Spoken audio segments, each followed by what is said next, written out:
The Blue Jays stay on this nice little roll they've been on and look to head into the playoffs on a winning note tomorrow. But as for tonight's ball game, they win yet again against the Baltimore Orioles, winning the series at least, as they are winners and have now 4 straight games, 32-27 on the year with the 5-2 win today over the O's. And you saw some very interesting storylines. First off, not Kevin Biggio. Bo Bichette and Randall Grichuk did not start in today's ball game. Randall Grichuk came in to pinch hit and made an impact. We'll get to that in a little bit here. The main thing that coming into the ball game today, Matt Shoemaker was initially supposed to get the ball on the mound, didn't, and TJ Zoik got his first start of the year, and he looked pretty damn good. You know, TJ Zoik does not pick up the victory, unfortunately, because the Blue Jays offense couldn't get anything going. They're actually getting no hit through 5. But all it takes is one big crack in the bat to get it going, and Kevin Biggio did just that. A 1-0 pitch, and it was a slider up in the zone. You never want to miss up with an off-speed pitch. It's never a good thing against good big league hitters, and Kevin Biggio is that, as he crushes one to right center field, and it's gone! The first hit of the ball game for the Blue Jays in the bottom of the 6th inning, as they take a 1-0 lead over the Orioles. Now you want to put some more pressure on. We go to the bottom of the 7th inning, and the Blue Jays starting to get something going here. As we've talked about it countless times lately, you score the 1 to give your offense some juice there in the 6th. Then you go out in the top half of the 7th. Gives up a single to Urias. Nonetheless, that's it. A 2-out single, and that was it. Bringing the Blue Jays right back on their bats. No runs given up. Good job there. Then they bring in Hunter Harvey, and he hits Teoscar Hernandez to lead off the inning. Then Vladimir Guerrero Jr. Safe on an error by the second baseman Urias.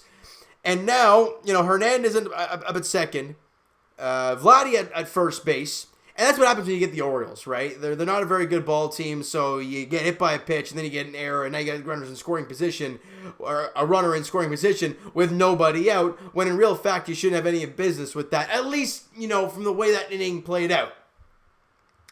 However, they bring in Randall Grichuk to pinch hit.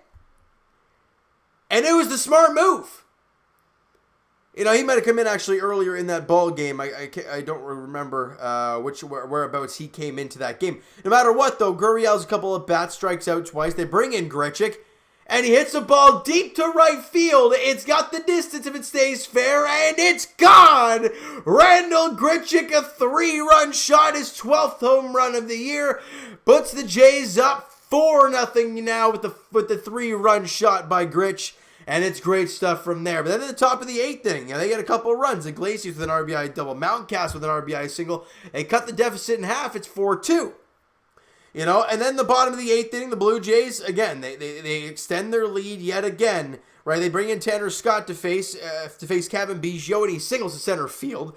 Then VR singles to right field. Hernandez strikes out, but Biggio ends up at third base. You got runners at first and third, and then Vladdy. This is where, like I said, this is the Baltimore Orioles in a sense. Vladimir Guerrero Jr. safe at first on a fielder's choice, plus an error by Severino. Kevin Biggio scores, VR up to second base. Bottom line, a garbage fest, and the Blue Jays score another run. It's now 5-2. So again, was it pretty? No, it wasn't the greatest offensive performance for the Blue Jays in today's game.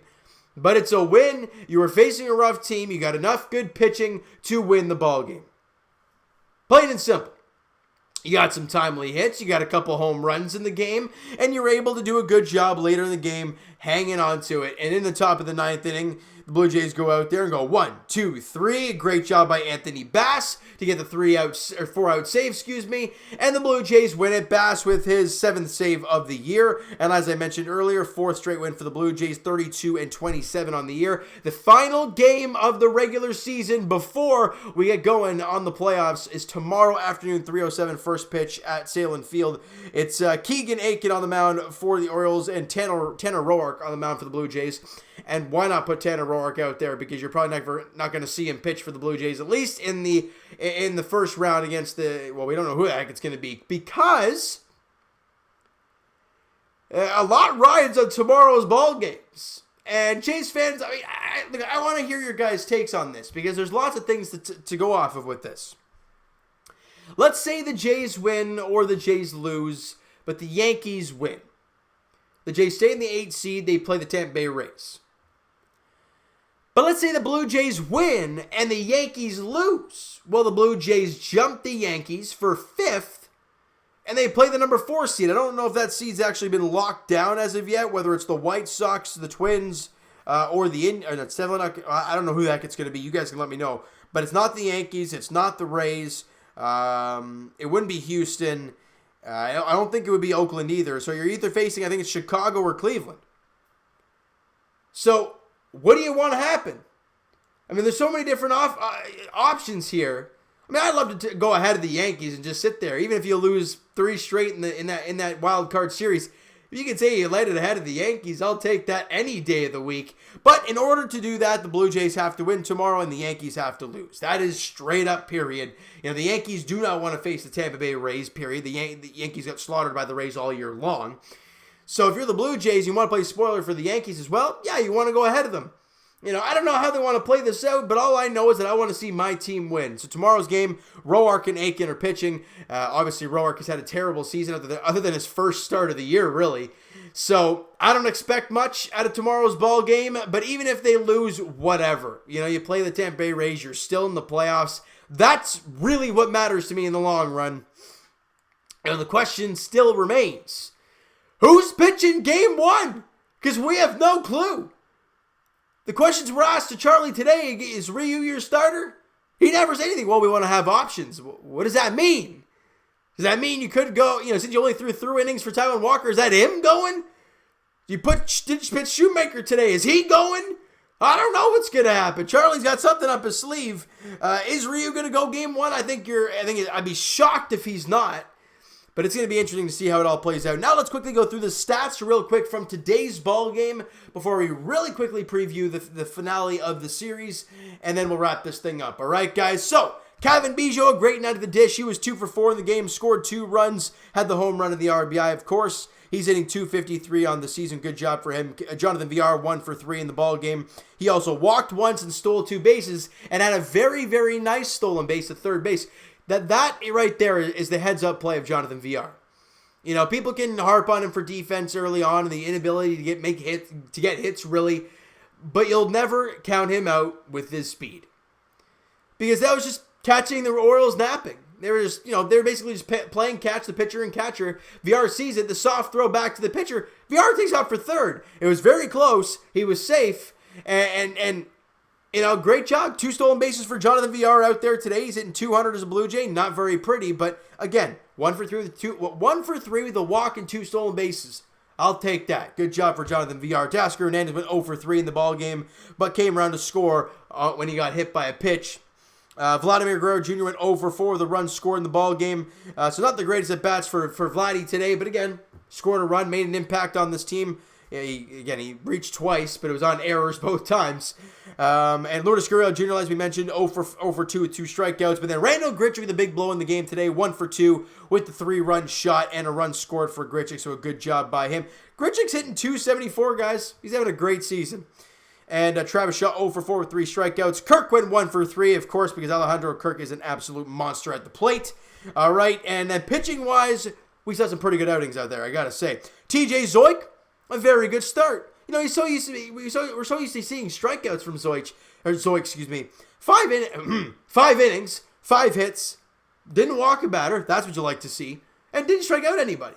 No runs given up, a clean job, 5 straight innings for TJ Zoik. Great job from him. Chase Anderson went 2 innings, 1 hit, didn't walk a batter, and struck out 4. And then Ross Stripling, he actually went 2/3 of an inning, gave up 3 hits.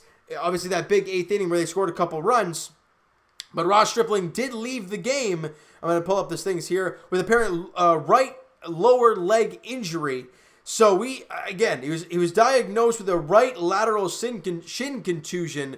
Does that mean he's done for the year and we don't see him in the playoffs? Kind of like a Derek Fisher type deal? I don't know. I'm not sure. But Anthony Bass went an inning and a third, didn't give up a hit, didn't walk a batter, and struck out 2. Kind of came in to clean up the mess that Ross Stripling left. But a good job by Bass closing this game out and getting the victory for the Toronto Blue Jays. All right? So, like I said, a great win today, even though you're playing a terrible team. You take advantage of some mistakes from the Orioles, a hit by pitch, and then an error. You take advantage on that with a 3-run shot by Randall Grichuk, so a good job overall. All right, so as we've said, guys, the finale of the series goes tomorrow afternoon. It's a 3:07 first pitch at Salem Field. The final game of the season, Game 60 of 60. In the 2020 big league season. Keegan Aiken on the mound for the Orioles and Tanner Roark on the mound for the Blue Jays. All right, so you know what, guys? That is going to do it for this one. If you enjoyed the video and enjoy the ball game today, smack that like button to appreciate that. Hit the subscribe button if you guys have not already. Comment down below your thoughts on the video, your thoughts on the game. If there's anything I missed, let me know in the comments below. Also, Teoscar Hernandez, an absolute hose in right field. The gun, I forgot who it was, out at second base. Not even on a bounce, just on a line. Great job by Teoscar. Anything I did not mention in today's ball game, let me know in the comments below, guys. Twitter is down below for myself. Follow, send me a DM, all that great stuff. Also, the Instagram link is down in the description. So if you have not followed the Instagram page already, please go do so. And I will talk to you guys, Jays Edition, in the finale of the series and in the finale of the regular season for the Toronto Blue Jays that they take on the O's tomorrow afternoon. 3:07 first pitch at Salem Field. Keegan Aiken on the mound for the O's. Tanner Roark on the mound for the Blue Jays. All right, so thank you guys so much for listening and watching. Hope you guys enjoyed the video. Talk to you guys then.